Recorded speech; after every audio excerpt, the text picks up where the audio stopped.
저는 오늘 시편 103편의 말씀을 본문으로 해서 긍휼 이와 같은 제목으로 은혜를 나누겠습니다. 요즘 사람들이 세상이 너무 살벌해 이런 말을 많이 해요. 사람이 무섭다 이런 말을 많이 해요. 신문 기사에 나오는 이야기들을 보면 계부가 딸아이를 범해서 성폭행하고 죽여서 안매장하는 기사가 나오고, 응? 보험금을 타먹으려고 가족끼리 살해를 하고, 공중전화기 뒤에 섰다가 빨리 안 나온다고 돌덩어리를 들어서 뒤통수를 쳐서 죽이고, 이런 기사들을 봅니다. 만약에 지금 헬로윈 이 파티에 참가한 아이들 틈에 누군가가 미끄러운 그곳에서 하나가 밀었다는 조선일보의 기사가 사실이라면 여러분 그것은 무정하고 무자비하고 악한 인간의 성품을 나타내 보입니다. 왜 사람들이 그렇게 악하고 무정하냐? 말세가 되면 하나님이 고통하는 때가 이른다고 분명히 디모데후서 3장에 말씀하고 있어요. 그래서 사람들은 자기를 사랑하고 돈을 사랑하고 무정하고 원통함을 풀지 아니하고 그러면서 무자비한 인간성이 앞으로 더 심각해질 것을 말씀하고 있습니다. 왜 이런 일들이 일어나냐?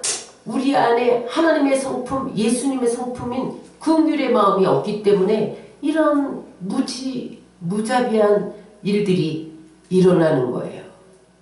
여러분 우리가 인간관계에서 가장 큰 장애가 있다면 상대방을 이해하지 못하는 거예요. 역지사지가 안 되는 거예요.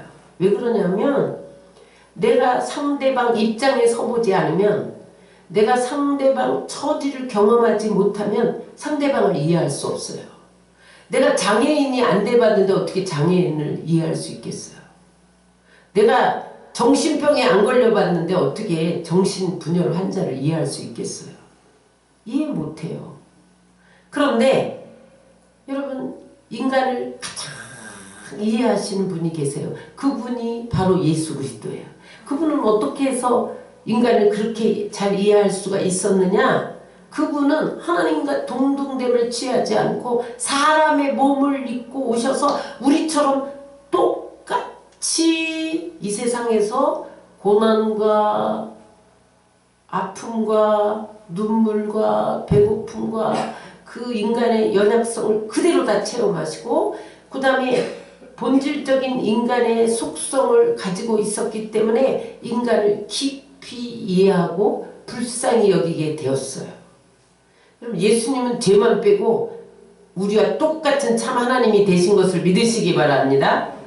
그래서 복음서에 보면 곳곳에 하나님께서 예수님께서 우리와 똑같은 사람이셨다를 어떻게 증명하냐면 마태복음 4장 2절에 보면 40일 금식하셨는데 배가 고프셨어요. 그때 마귀가 와서 시험하는데 내가 말씀으로만 사는 것이 떡으로만 사는 것이 아니라 하나님 말씀으로 산다 하면서 물리치잖아요. 배고프셨어요. 예수님이 마가복음 11장 12절에 보면 베다니에 왔는데 시장하셨다. 그래서 무화과 나무 잎을 뒤지면서 무화과 열매가 있나? 그런데 보니까 무화과 나무가 열매가 없더라. 그래서 저주하셨다. 이런 말씀이 발견되어져요. 예수님은 사람과 똑같이 시장하셨어요. 요한복음 19장 28절에 보면 십자가에 달리면서 내가 목마르다. 인간처럼 목마르셨어요. 죽은 나사로 앞에서 그 마리아와 마르다가 슬피 우는 것을 보면서 예수님도 함께 우셨어요. 십자가를 지시기 전날 겟세마네 동산에서 엎드려서 제자들과 함께 나와 함께 여기서 기도하자 그랬더니 보니까 제자들이 자고 있는 거예요. 그때 예수님 뭐라고 그러십니까? 내 마음이 심히 고민하여 죽게 되었다. 예수님은요 하나님이시지만 또 사람이셔서 고민도 하셨어요. 그래서 육체를 입고 사는 우리의 입장이 되셨어요. 그래서 그 예수님 우리의 고통도 알고 우리의 눈물도 알고 한숨도 알고 어려움도 다 아시는 것을 믿으시기 바랍니다. 뿐만 아니라 예수님 화도 내셨어요. 어린아이가 예수님께 오는 것을 그마저 책망하고 꾸짖으면서 화내시고 성전에서 비둘기 팔고 환전하고 소 팔고 그런 환전상 뒤엎고 막 비둘기 내쫓으면서 응?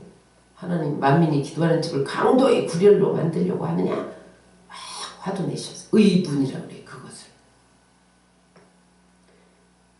이사야 선지자는 이사야 53장에 예수님 앞으로 오실 메시아에 대해서 뭐라고 표현하냐면 그분은 흠모할 만한 아름다움이 없다. 그분은 사람들에게 멸시를 받고 버림받았다. 그러니까 예수님은요 우리처럼 멸시도 받고 버림도 받으셨고 그분은 슬픔을 당하시고 고난을 당하셨다. 슬픔도 당하시고 고난도 당하시고 그래도 그분은 사람들이 그분에게서 얼굴을 돌렸다. 천대받고 조롱받고 징계받고 채찍에 맞으시고 이사야 선지자는 예수님이 사람처럼 질고를 지시고 곤욕을 당하셨다. 그렇게 표현하고 있어요. 왜냐하면 사람과 똑같이 다 겪으셨기 때문에 우리를 가장 잘 이해해 주신다는 거예요.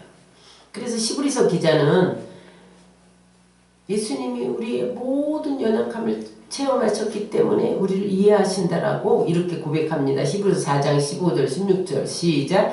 우리에게 있는 대제사장은 우리의 연약함을 동정하지 못하실 리가 아니요 모든 일에 우리와 똑같이 시험을 받으시니로되 죄는 없으시니라. 그러므로 우리는 궁일하심을 받고 때에 따라 돕는 은혜를 얻기 위하여 은혜의 보호자 앞에 담대히 나갈 것이니라. 아멘. 사람과 똑같이 육신을 입고 인간의 모든 고통을 경험하셨기 때문에 우리를 진심으로 불쌍히 여기고 충분히 도와주신다는 거예요. 오늘 본문은 표제에 다윗의 시라고 써 있습니다. 이 시는 언제 쓰여졌냐면 다윗이 개인적으로 가정적으로 국가적으로 말하자면 온갖 산전수전 공중전을 다 겪고 난 다음에 지은 시예요. 그가 하나님은 왕이시다 그렇게 찬양하지 않고 하나님은 전능하시다 그렇게 인생을 결론 짓지 않고 따라서요. 하나님은 긍휼의 하나님이시다. 그 인생 마지막에 그 젊은 날 숱한 고난을 당하고 전쟁을 치르고 쫓기고 방황하고 그런 세월을 다 지난 다음에 그가 인생의 결론을 하나님은 어떤 하나님이냐 전능한 하나님이 아니고 왕이신 하나님이 아니고 긍휼의 하나님이시다. 이렇게 고백을 했어요. 그러면 여러분 긍휼이란 어떤 거냐? 긍휼이란 말을 한번 그 뜻을 찾아봤습니다. 엘레오스 헬라어에 보면 엘레오스라고 그래요. 그 뜻은 뭐냐면 비참한 처지에 있는 인간을 동정하는 것, 남의 고통을 공감하는 것 뿐만 아니라 어떻게 하면 저 고통을 제거해 줄까? 행동까지 그것을 긍휼이라고 말했어요. 또 그 다음에 영어 성경에 보면 compassion이라고 해요. com은 함께고 passion은 고통이란 뜻이죠. 이웃의 고난을 나 자신의 고통으로 여기는 것 그게 긍휼이라는 거예요. 또 구약의 히브리어 구약은 히브리어로 써졌죠. 라훔이라고 말하고 거기서 나온 명사형이 라하밈 근데 이것은 어머니의 자궁이란 뜻이에요. 인간은 그 어머니의 자궁 안에서 10개월, 9개월을 머물죠. 근데 그 자궁은 인간이 성장할 수 있는 최상의 환경이라는 거예요. 그래서 여인이 잉태하면 자궁 안에서 태아를 보호하죠. 그것처럼 라하밈 이 뜻은 뭐냐면 부모가 자식을 한없이 불쌍히 여기셔서 조건 없이 사랑하는 측은히 여기는 마음 그게 긍휼이라는 거예요. 그래서 시편 103편 13절 오늘 본문에 보면 아비가 자식을 불쌍히 여긴 같이. 긍휼이 뭐냐? 여러분 아비는 자식을 불쌍히 여기잖아요. 이사야 49장 15절에 보면 여인이 어찌 그 젖먹는 자식을 잊겠으며 자기 태에서 난 아들을 긍휼히 여기지 않겠느냐. 그들은 잊을지라도 나는 너를 잊지 않을 것이라. 이사야를 통해서 하나님이 나는 이스라엘 너희를 잊지 못해. 여인이 그 자식을 어떻게 잊겠느냐. 자기 태에서 난 아들을 어찌 불쌍히 여기지 않겠느냐. 응? 설령 어미가 자식을 잊을지라도 나는 너를 잊지 못해. 그러면서 이스라엘에 대한 연민을 표현한 것을 볼 수가 있어요. 그래서 여러분 우리는 이 긍휼이 하나님의 긍휼이 우리 안에 부어져야 돼요. 신약 성경에 오면 창자가 끊어지는 감정 그것을 긍휼이라고 말했어요. 우리말에 단장의 슬픔이라는 게 있어요. 단장의 슬픔. 단장의 슬픔이라는 말이 어디서 유래됐냐면 진나라 장수 환운이 청나라 땅을 공격하러 갔어요. 거기 삼엽이라는 지역을 지났는데 부대 대우 중 한 사람이 가서 원숭이 새끼를 하나 잡아왔어요. 그런데 어미 원숭이가 언덕 이렇게 보다가 어떤 사람이 자기 새끼를 하나 잡아가는 거예요. 그랬더니 언덕에서 뛰어내려갖고 슬피 울며 배가 떠나는데 백여리를 달려온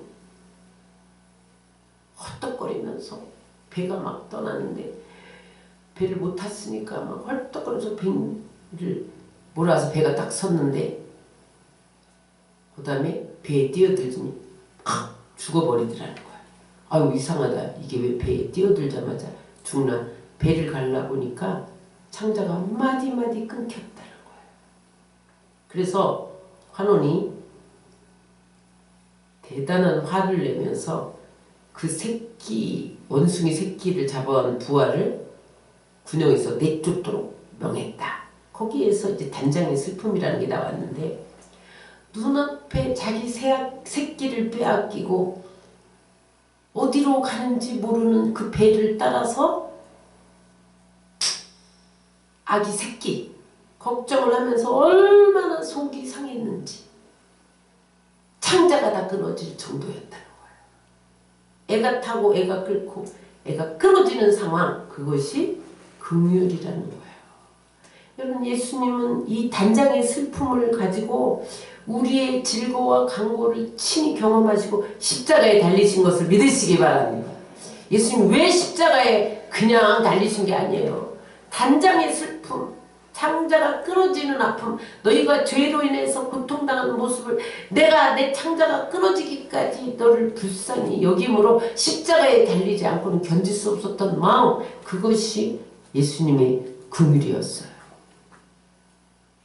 여러분 그 예수님의 풍성한 긍휼로 우리가 구원을 받은 것을 믿으시기 바랍니다.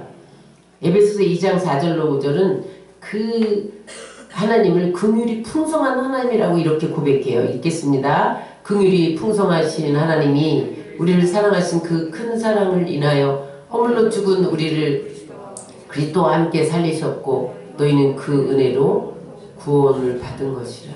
여러분 우리가 무슨 공로가 있고 의로워서 구원받은 게 아니에요.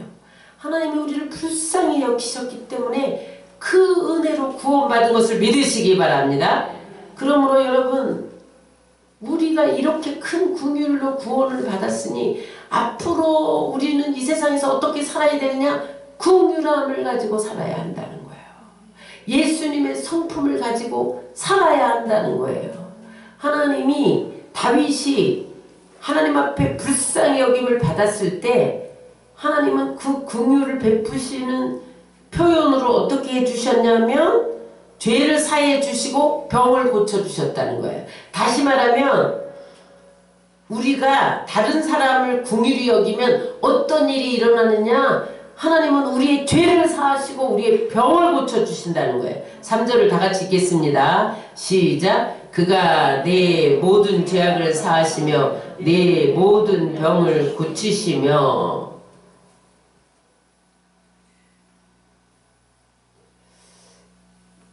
다윗은 그 생애에서 잊을 수도 없고 잊혀져서도 안 되는 죄를 지었어요. 그게 뭐냐면 밧세바 사건이에요.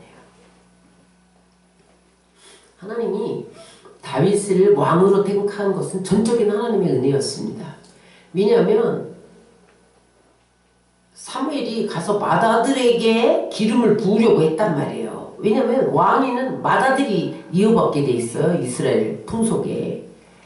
근데 사무엘이 맏아들을 딱 기름 부으려니까 하나님이 아니야. 둘째를 기름 부으려니까 아니야. 7째까지 갔는데 다 아니야. 또 아들 없느냐. 그 막내는 8째는 아주 별 볼 일 없어서 내가 여기 이 자리에 앉지도 못하게 하고 양치러 보냈나이다. 열 외된 아들이었단 말이에요.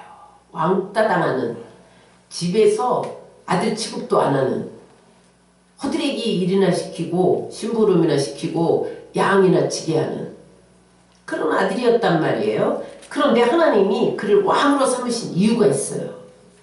왜 왕으로 삼은지 아셔요? 다윗 안에 긍휼이 있었던 거예요. 아버지의 양을 치는데 사자나 곰이 와서 양을 물어가면 그 양 하나를 불쌍히 여기는 마음을 가지고 쫓아가서 목숨 걸고 입을 찢고 양을 꺼내온 거예요. 하나님이 지켜봤어요. 아, 너희 안에 양을 불쌍히 여기는 마음이 있구나. 내가 이스라엘 백성을 너에게 맡겨주면 너는 양새끼 하나를 긍휼히 여겨서 사자와 곰의 입을 찢고 건져온 같이 이스라엘 백성들을 건질 것이다. 보호할 것이다. 불쌍히 여길 것이다. 이것을 믿고 왕으로 선택해 주신 거예요. 그는 자격이 있어서 왕이 된 게 아니에요. 하나님의 긍휼로 왕이 된 것을 믿으시기 바랍니다. 그런데 그가 하나님 그렇게 믿고 왕을 세워졌는데 권력과 부와 명예가 따르니까 하나님의 은혜를 잊어버렸어요. 그래서 밧세바를 범하고 그 죄를 은닉시키려고 그의 남편 우리아를 아주 치졸한 방법으로 죽입니다. 그때 하나님은 다윗을 베리야! 내려와! 이렇게 당장 벌해야 함에도 불구하고 그렇지 않으셨다는 거예요. 왜 그러냐? 긍휼 때문에. 그 이야기가 12절에 나옵니다. 시작. 우리의 죄를 따라 우리를 처벌하지 아니하시며 우리의 죄악을 따라 우리에게 그대로 갚지는 아니하셨으니 이는 하늘이 땅에서 높음같이 그를 경외하는 자에게 그의 인자하심이 크심이로다. 동이 설에서 먼 것 같이 우리의 죄가를 우리에게서 멀리 옮기셨으며 하나님이 당장 능지처참을 해서 왕위에서 폐위시켜야 되는데 그리하지 아니하신 것은 하나님이 우리를 불쌍히 여기셔서 죄악을 따라 그대로 갚지 아니하셨다는 거예요. 여러분 우리가 죄 지은 대로 하나님이 당장 벌하셨다면 남아있을 수가 없어요. 오늘 여기에 여러분이 있을 사람이 하나도 없어요. 그런데 하나님은 마땅히 벌을 받아야 함에도 불구하고 벌하지 않으셨다. 이게 긍휼이에요. 우리는 죽어 마땅한데 죽이지 않은 것이 긍휼입니다. 여러분 이 세상 사람들 보세요. 권력이 주어지고 부를 거머쥐고 명성을 얻게 되면요 자기가 하나님이 돼요. 김정은 보세요. 자기가 하나님이야. 사람을 죽이기도 하고 살리기도 해.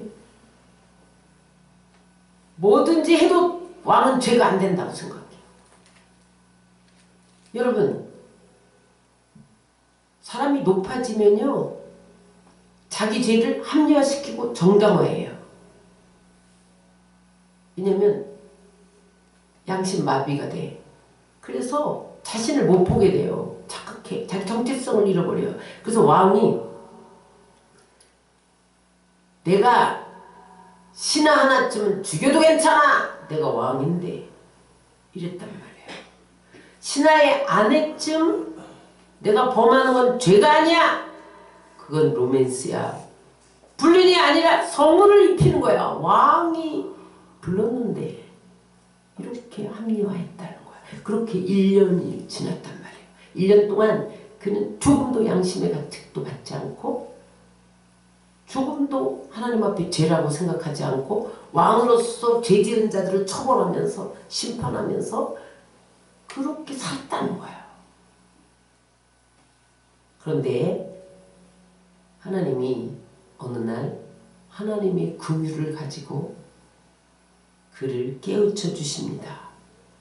나단 선지자를 보내서 다윗 속에 1년 동안에 숨겨 놓았던, 아니 숨어있던, 왜냐하면 숨겨놓은 게 아니라 자기 죄가 아니라고 생각했으니까 숨었던 죄를 드러내고, 또 하나 다윗 마음속 저 깊이 아직도 숨어있는 긍휼을 일깨워주기 위해서 나단 선지자를 보냅니다. 그 장면이 사무엘 12장 1절로 7절입니다. 시작. 여호와께서 나단을 다윗에게 보내시니 그가 다윗에게 가서 그에게 이르되 한 성읍에 두 사람이 있는데 한 사람은 부하고 한 사람은 가난하니 그 부한 사람은 양과 소가 심히 많으나 가난한 사람은 아무것도 없고 자기가 사서 기르는 작은 암양 새끼 한 마리뿐이라 그 암양 새끼는 그와 그의 자식과 함께 자라며 그가 먹는 것을 먹으며 그의 잔으로 마시며 그의 품에 누움으로 그에게는 딸처럼 되었거늘 어떤 행인이 그 부자에게 오매 부자가 자기에게 온 행인을 위하여 자기의 양과 소를 아껴 잡지 아니하고 가난한 사람의 양새끼를 빼앗아다가 자기에게 온 사람을 위하여 잡았나이다 하니 다윗이 그 사람으로 말미암아 노하여 나단에게 이르되 여호와의 살아계심을 두고 맹세하노니 이 일을 행한 그 사람은 마땅히 죽을 자라. 그가 불쌍히 여기지 아니고 이런 일을 행하였으니 그 양새끼를 4배나 갚아주어야 하리라 한지라. 나단이 다윗에게 이르되 당신이 그 사람이라. 여기 보면 그에게 딸처럼 되었다. 양이 하나밖에 없는 그 양은 그의 딸이나 마찬가지였다. 그랬더니 다윗이 자기인지도 모르고 이를 행한 자는 마땅히 죽을 자입니다. 그럴 때 나단이 뭐라고 합니까? You are the man.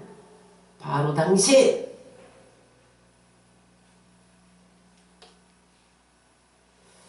그때에 이 나단의 책망을 받으면서 다윗은 여기 양을 비유하는 것은 하나님이 너는 양치는 목동이었다는 거예요. 네가 양치는 목동이었을 때 양 하나가 사자와 곰에 의해서 물려가면 네가 쫓아가서 그 입에서 꺼내는 긍휼이 너에게 있었다. 그 긍휼을 회복해. 숨은 긍휼을 끄집어내는 거예요. 죄도 끄집어내지만 그 속에 숨었던 긍휼을 끄집어내시는 거예요. 나단이 이렇게 말할 때 왠지 다윗은 자기가 목동이었을 때 양을 불쌍히 여겼던 마음이 들었어요. 그래서 이런 죽일 놈, 그런 놈은 당장 죽여야 합니다. 그렇게 말했던 거죠. 그런데 나단이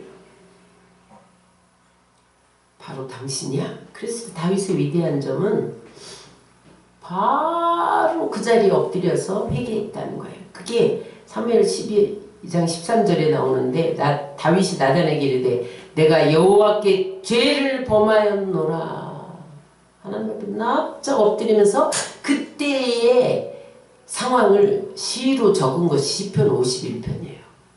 시편 51편 5절에서 다윗은 뭐라고 말하냐면 내가 죄악 중에서 출생하였으며 어머니가 죄 중에서 나를 잉태하였나이다. 내가 본질상 어머니의 태에서부터 죄인이었기에 이 죄를 내 힘으로는 이길 수가 없었나이다. 그러면서 그러나 하나님이 내 죄악을 사하여 주신 것에 감격하면서 그가 뭐라고 고백하냐면 주의 구원의 즐거움을 내게 회복시켜 주옵소서. 그렇게 고백합니다. 12절 시작. 주의 구원의 즐거움을 내게 회복시켜 주시고 자원하는 심령을 주사 나를 붙드소서. 이 무슨 말이 굉장히 중요합니다. 그가 밧세바를 범하고 1년 동안 예배의 즐거움을 잊어버렸다는 거예요. 주님이 나를 구원해 주셔서 예배해야 된다. 그 구원의 즐거움을 잊어버렸다는 거예요.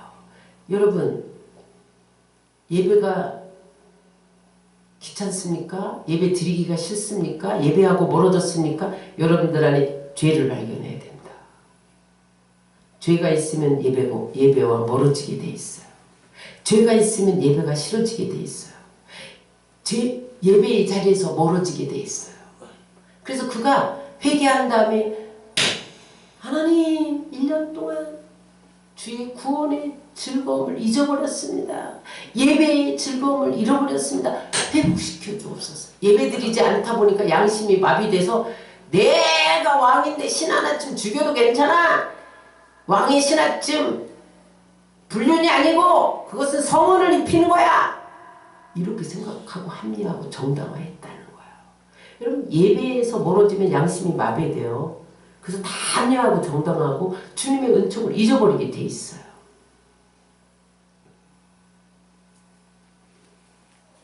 하나님은 이 사건을 통해서 두 가지를 회복시킵니다. 자기 죄를 보게 하시고 또 하나는 다윗 속에 그 왕되기 전에 하나님을 향한 열정, 충성, 양을 사랑하는 궁율, 그것을 다시 회복시켜줍니다. 그래서 다윗이 밧세바를 범하고 나단 선지자의 지적을 받은 이후 회복된 후에 시편에서 가장 많이 노래한 것이 궁율입니다. 지금까지는 전능하신 하나님, 왕이신 하나님, 능력의 하나님, 산성이신 하나님, 나를 지켜주신 하나님, 구원의 뿌리신 하나님, 바위이신 하나님 이렇게 노래했는데 그 이후로는 긍휼의 하나님만 노래합니다. 그의 인생 결론은 긍휼의 하나님을 만나지 못하는 자는 하나님을 만나지 못한 자라는 거예요. 사도 바울이 긍휼로 자기가 사도로 선택받은 후에 그는 긍휼의 삶을 살아갑니다. 그는 디모데전서 1장 12절 13절에 자기를 이렇게 고백을 해요. 다 같이 읽겠습니다. 나를 능하게 하신 그리스도 예수 우리 주께 내가 감사함은 나를 충성되이 여겨 내게 직분을 맡기시니 내가 전에는 비방자요 박해자요 폭행자였으나 도리어 긍휼을 입은 것은 내가 믿지 아니할 때 알지 못하고 행하였습니다. 사도 바울이 예수 믿는 사람 잡아다 죽이는 박해자요 폭행자요 비방자였는데 내가 사도로 택함 받은 것은 전적인 하나님의 긍휼 때문이었다는 거예요. 그래서 사도 바울은 이 직분은 내가 잘나서 받은 것이 아니라 하나님의 긍휼로 받았기 때문에 그가 죽음을 여러 번 통과하면서도 그 긍휼을 갚기 위해서 그 긍휼 여기심 받은 것에 감사해서 1세기를 복음으로 뒤흔들어 놓은 것을 믿으시기 바랍니다. 여러분, 우리에게 하나님이 성도의 직분, 집사의 직분, 권사의 직분을 맡기신 것은 여러분들이 잘나서가 아니고 긍휼히 여겨서 맡기신 거예요. 그 사람들은 뭐 해야 됩니까? 긍휼을 베풀어야 돼요. 그 긍휼을 베풀라고 직분을 맡겨주셨다는 거예요. 사도 바울이. 산상수훈에 보면 요즘 우리가 새벽기도 때 산상수훈을 강의하고 있는데 8절에 보면 마음이 청결한 자는 하나님을 볼 것이요 것들 말씀이 나오는데 7절에 긍휼히 여기는 자는 긍휼히 여김을 받을 것이라 그랬어요. 중요한 건 뭐냐면 청결한 눈으로 보면 하나님이 보여요. 다 보여요. 죄도 보여요. 여러분 속에 마음이 어떠한지 다 보여요. 그런데 왜 긍휼히 여기는 마음이 먼저 나왔느냐? 긍휼히 여기는 마음 없이 신령한 눈으로, 은사받은 눈으로 보지 말라는 거예요. 저 사람에게 죄가 보인다는 거예요. 다 보이죠? 느낌이 오잖아요. 저 사람 딱 보면 필링이 옵니다. 그러면 긍휼 없는 눈으로 보면 판단하고 정죄하고 비판하고 무시하게 된다는 거예요. 그래서 긍휼히 여기는 마음을 먼저 갖고 청결한 눈으로 하나님을 보고 사람을 보라는 거예요.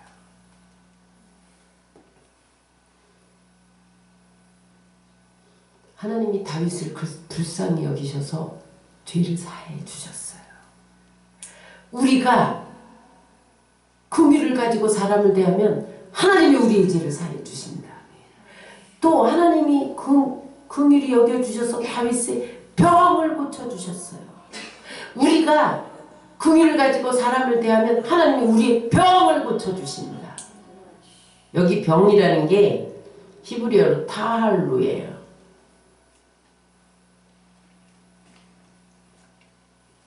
타할루인데 이것은 육체적인 병, 정신적인 병, 죄에서 오는 병을 다 포함해요. 여러분 죄는 병은 육체적인 것만 있지 않아요. 정신적인 것만 있지 않아요. 죄에서도 올 수 있어요. 그런데 하나님 고치셨다. 그것은 찢어진 곳을 꿰매어 주셨다. 그런 뜻이에요. 여러분 하나님이 우리를 불쌍히 여기면 어떠한 병도 다 치료되는 것을 믿으시기 바랍니다. 마태복음 15장 22절에 보면 가나안 여인의 딸이 귀신 들렸어요. 근데 하나님이 불쌍히 여겨서 고쳐주셨다는 거예요. 읽겠습니다. 시작. 가나안 여자 하나가 그 지경에서 나와 소리질러 이르되 주 다윗의 자손이여 나를 불쌍히 여기소서 내 딸이 흉악하게 귀신 들려 있나이다. 불쌍히 여기서 그 딸을 고쳐주셨어요. 소경된 자가 다윗의 자손 예수여 나를 불쌍히 여기소서 그랬을 때 소경을 보게 하셨어요.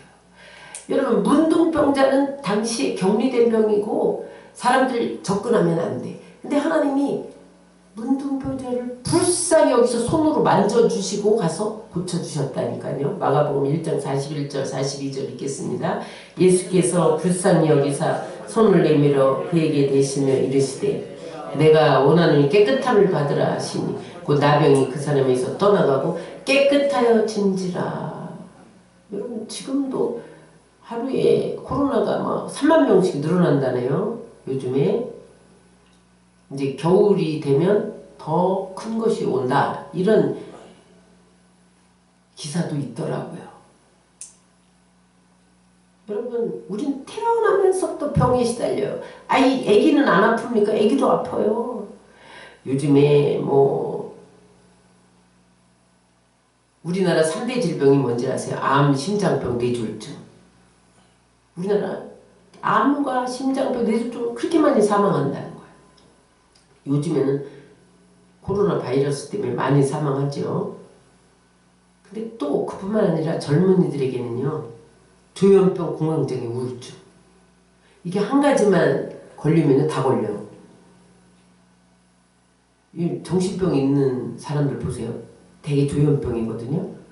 우울증도 같이 와요. 공황장애도 같이 와요. 영원히 불안과 허무에 시달려요. 근데 하나님이 이 모든 병을 긍휼히 여기셔서 고쳐주신다는 거예요. 여러분 그래서 하나님이 어떻게 고쳐주세요? 면역체계를 강화시켜줘. 백혈구, 간, 쓸개를 통해서 병원군을 막아주셔. 이게 하나님의 치료예요. 그러므로 여러분, 하나님 우리 병을 고쳐주시는 의학을 통해서도 불쌍히 여기서 고쳐주시는 것이고, 여러분 또 여러가지 자연현상을 통해서도 면역체계를 통해서도 불쌍히 여기서 우리를 고치신 거예요. 그러므로 여러분들도 남을 긍휼히 여기면 여러분들의 병을 하나님이 불쌍히 여기서 고치실 것을 믿으시기 바랍니다. 그 다음에 두 번째, 하나님이 불쌍히 여기면 파멸에서 우리를 건져주세요.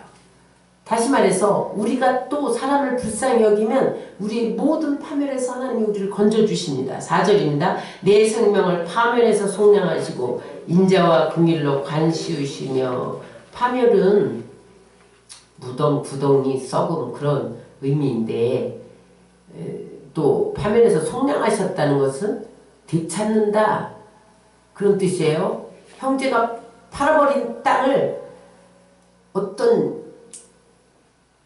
친척 중에 친족이 되사서 그것을 형제에게 돌려주는 것, 그것을 파멸에서 구원해 주신다 그거예요. 다윗은요 정말 파멸당하고 죽음과 같은 그러한 처지에 놓일 때가 얼마나 많은지 몰라요. 그런데 그때마다 하나님이 온전하게 건져주셨다고 고백하는 거예요. 다윗이 얼마나 많은 전쟁을 치렀어요. 응? 그래서 넌 손에 피가 많았으면 성전 안 받아. 너 마음만 받을게 그랬잖아요. 전쟁에서 칼과 화살과 창의 위험에 늘 시달렸잖아요.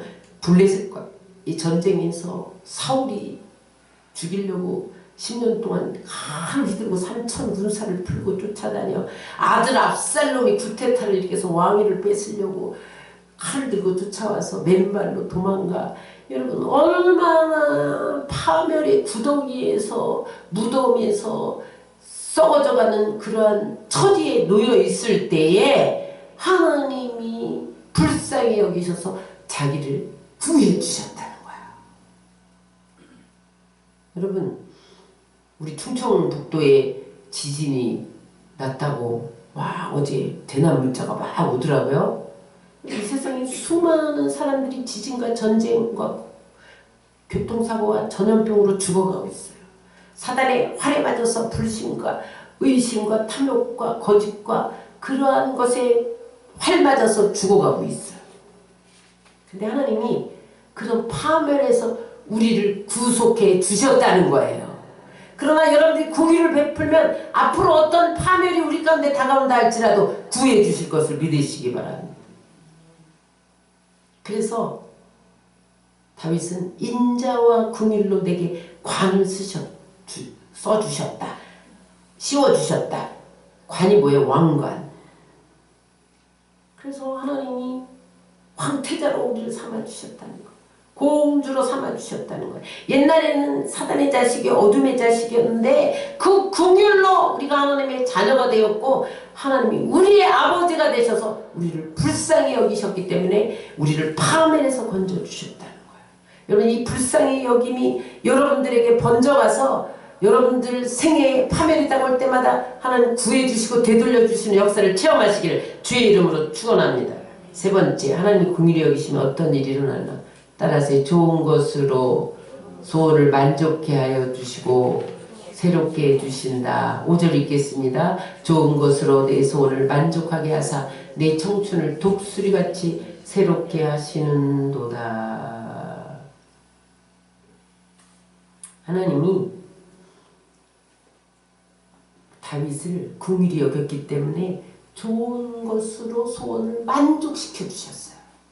사람마다 다 소원이 있죠. 그런데 다윗은 하나님의 긍휼을 힘입어서 성벽을 뛰어넘었어. 하나님의 긍휼을 힘입어서 활을 쏘면 딱 맞았어. 창을 휘둘러도 다 맞았어.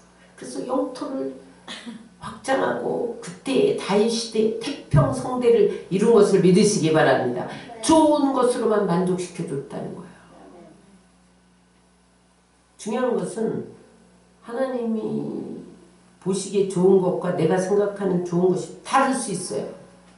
어린아이 애들한테는 장난감 가지고 간식 주고 게임기 주고 핸드폰 주면서 게임해라 막 이런 것이 가장 좋다고 생각해. 근데 하나님이 보실 때는 그것보다도 바른 믿음, 바른 가치관, 그런 것이 더 좋은 거예요. 여러분, 바른 부모는 자녀가 싫어할지라도 좋은 것을 준비합니다. 제가 이태원 헬로윈 그 축제를 가슴 아프게 생각하는 이유 중에 하나는 저들의 부모가 저들을 바른 가치관으로 이끌었으면 거기 갔었을까? 그런 마음이 들었어요. 교회가 저들을 이끌어서 바른 믿음과 가치관을 심어줬더라면 거기 갔었을까? 아비 세대의 책임이다. 20대의 우리 자식들이 무더기로 깔려서 압사당하는 것은 어미 세대의 책임이다. 그래서 마음이 아팠어요.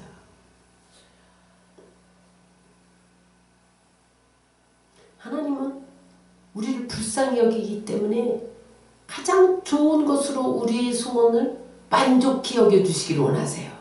여러분, 하나님께 불쌍히 여김을 받으시기 바랍니다. 나가서 여러분들이 다른 사람을 불쌍히 여기면 하나님이 내 소원을 만족하게 해주세요. 내 청춘을 독수리같이 새롭게 하세요. 독수리같이 새롭게 한다는 건 뭐예요? 환골탁태시켜준다는 거예요. 죽을 때쯤 돼갖고 발톱 다 빼고 털 다 빼서 새롭게 만들어줘서 더 40년을 더 살게 비상하게 더 높이 그렇게 우리를 축복해 주신다는 거예요. 여러분, 우리에게 가장 좋은 성령님을 주신 것을 믿으시기 바랍니다.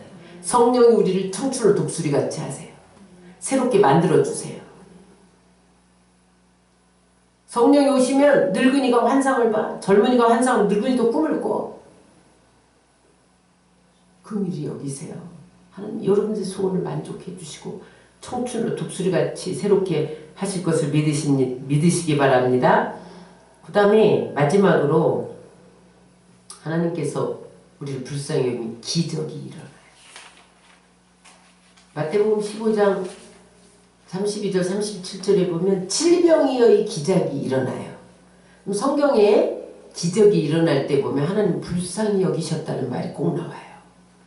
우리 15장 32절 33절만 읽겠습니다. 예수께서 제자들을 불러 이르시되 내가 무리를 불쌍히 여기노라. 그들이 나와 함께 있은지 이미 사흘이매 먹을 것이 없도다. 길에서 기진할까 하여 굶겨 보나지 못하겠노라. 제자들을 불러서 무리들이 예수님의 말씀을 듣느라고 사흘 동안 먹지도 않고 들었어. 대단해, 그 사람들이. 그죠? 말씀에 취했나봐. 근데 이제 보낼 때 저들이 기진할까봐 굶겨 보내지 못하겠는데 너희들이 먹을 것을 줘라. 아니, 먹을 게 없습니다. 뭐 먹을 거 없냐? 그랬더니 작은 생선 2마리 7개의 작은 떡이 있나이다. 그랬더니 하나님 저들을 불쌍히 여기서 축사하시니까 거기 모인 무리들이 다 배불리 먹고 남은 조각 7강주리를 거두었다는 거예요. 여자와 어린아이를 빼고 4,000명이니까 2만 명쯤 먹었다는 거예요.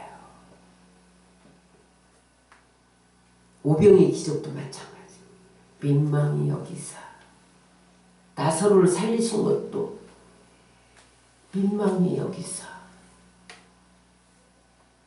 베드로가 밤이 맞도록 수고했는데 한 마리의 물고기도 못 잡았는데 그를 불쌍히 여기셔서 배 오른편에 그물을 내려라. 그랬더니 찢어지는 기적이 일어났단 말이죠. 여러분, 홍해를 가른 것도 이스라엘 백성을 불쌍히 여겼기 때문에 가르신 거예요. 안 불쌍히 여겼으면 죽어. 이렇게 놔두죠. 하나님은 포로로 끌려가서 아수르에게 멸망시키고 바벨론 포로로 끌려가고 그러는 분이시잖아요. 근데 불쌍히 여기지 않았다면 홍해에 들어가 죽어. 그리고 내버려뒀을 텐데 불쌍히 여겨서 홍해를 가르시고 불쌍히 여기서 여리고성을 무너뜨리시고 요단강을 갈라주신 것을 믿으시기 바랍니다. 그러므로 여러분 우리가 불쌍히 여김을 받아야 돼. 하나님께. 제 요즘에 기도 제목이 하나님 나를 불쌍히 여겨주옵소서. 하나님 불쌍히 여기면 기적이 일어나. 또한 하나님 내가 사람들을 불쌍히 여기게 하여 주옵소서.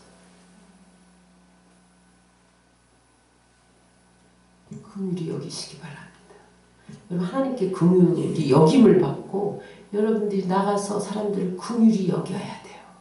어떻게 긍휼히 여깁니까? 요한복음 3장 17절 다 같이 읽겠습니다. 시작. 하나님이 그 아들을 세상에 보내신 것은 세상을 심판하려 하심이 아니요 그로 말미암아 세상이 구원을 받게 하려니.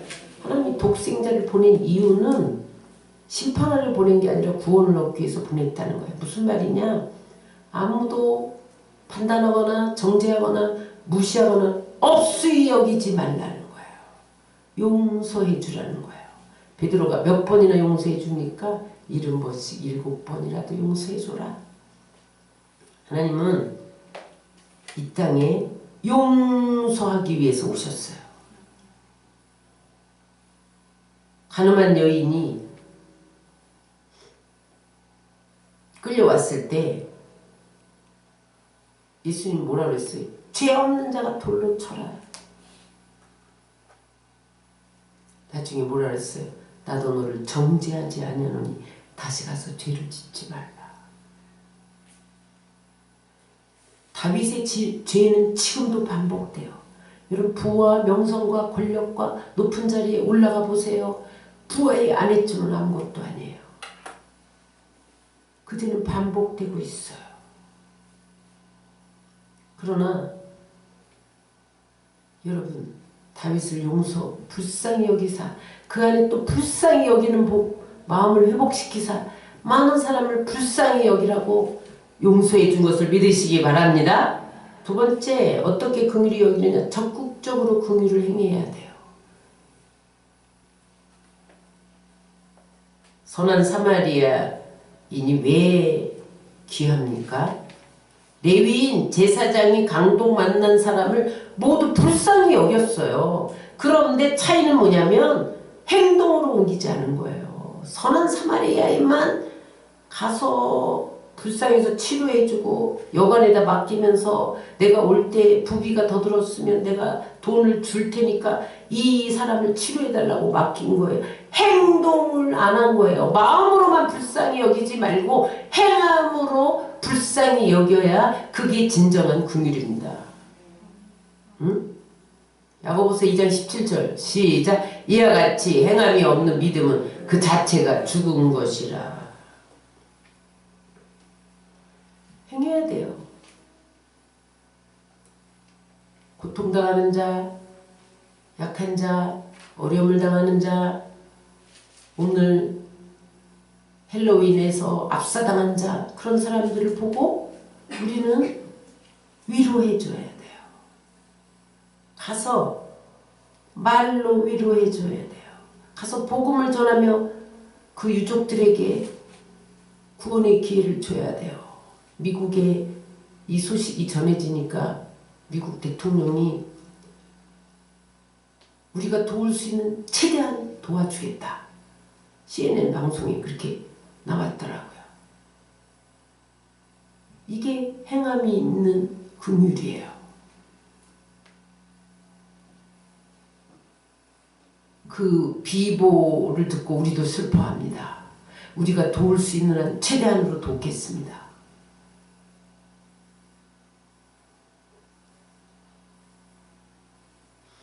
여러분 오늘 우리가 여기 이 자리에 있게 된 것은 하나님께서 우리를 불쌍히 여겼기 때문에 이 자리에 있는 거예요. 하나님은 우리가 다만 먼지뿐임을 아셨어요. 우리는 흙에서 온 게 아니에요. 티끌 먼지에서 왔어요. 먼지처럼 훅 불면 날아가 버리는 연약한 존재예요. 그것을 아시고 주님이 우리를 불쌍히 여기셨어요. 우리 인생은 풀 같고 들의 꽃과 같아서 얼마 안 지나서 흔적도 없이 사라질 존재임을 아시고 하나님 불쌍히 여겼기 때문에 오늘 여기 우리가 있는 거예요. 여러분, 헬로윈에 갔던 우리 자녀들이 내일 엄마 아빠를 못 볼 줄 누가 알았어요? 가족을 다시 만나지 못할 줄 누가 알았어요? 여러분, 인생은 풀과 같고 들의 꽃과 같아서 얼마 있지 않으면 흔적도 없이 사라질 존재예요. 그래서 주님이 우리를 불쌍히 여기 주셔서 우리의 죄를 사해 주시고 병을 고쳐 주시고 파멸에서 구원해 주시고 좋은 것으로 만족해 주시고 독수리처럼 새롭게 하시고 기적을 베풀어 주신 거예요. 주님께서 수없이 사마리아 사람으로 우리에게 찾아와 주셨어요. 우리가 강도 만났을 때 주님이 선한 사마리아인으로 우리에게 수없이 찾아왔기 때문에 우리가 오늘 여기에 있는 거예요. 그렇지 않았더라면 우리는 벌써 영적으로 죽었고 파멸당했고 병들었고 버림받았을 거예요.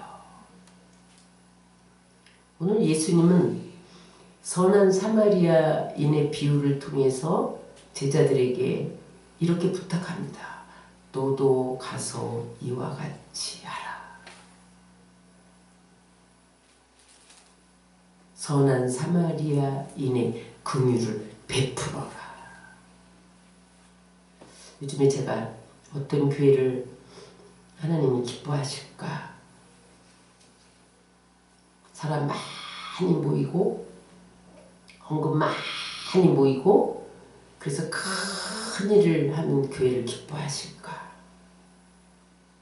아니면 사람을 불쌍히 여기고 사랑하고 용서해주고 전도하고 하나님 만나게 해주는 긍휼의 공동체를 기뻐하실까? 여러분 어떠세요? 저는 후자라고 생각해요. 사랑하고 불쌍히 여기고 고통당할 때 도와주고 용서해주고 복음을 전해서 하나님 만나게 해주고 소자 한 사람에게 냉수 한 그릇을 대접한 것이 곧 나에게 한 것이다. 그 상을 결코 잊지 않으리라. 이 다윗을 긍휼히 여겨서 다윗을 왕으로 끝까지 사용하셨던 것처럼 여러분들이 이 긍휼의 통로가 되어서 세상 끝날까지 사용되어 주시기를 주의 이름으로 축원합니다.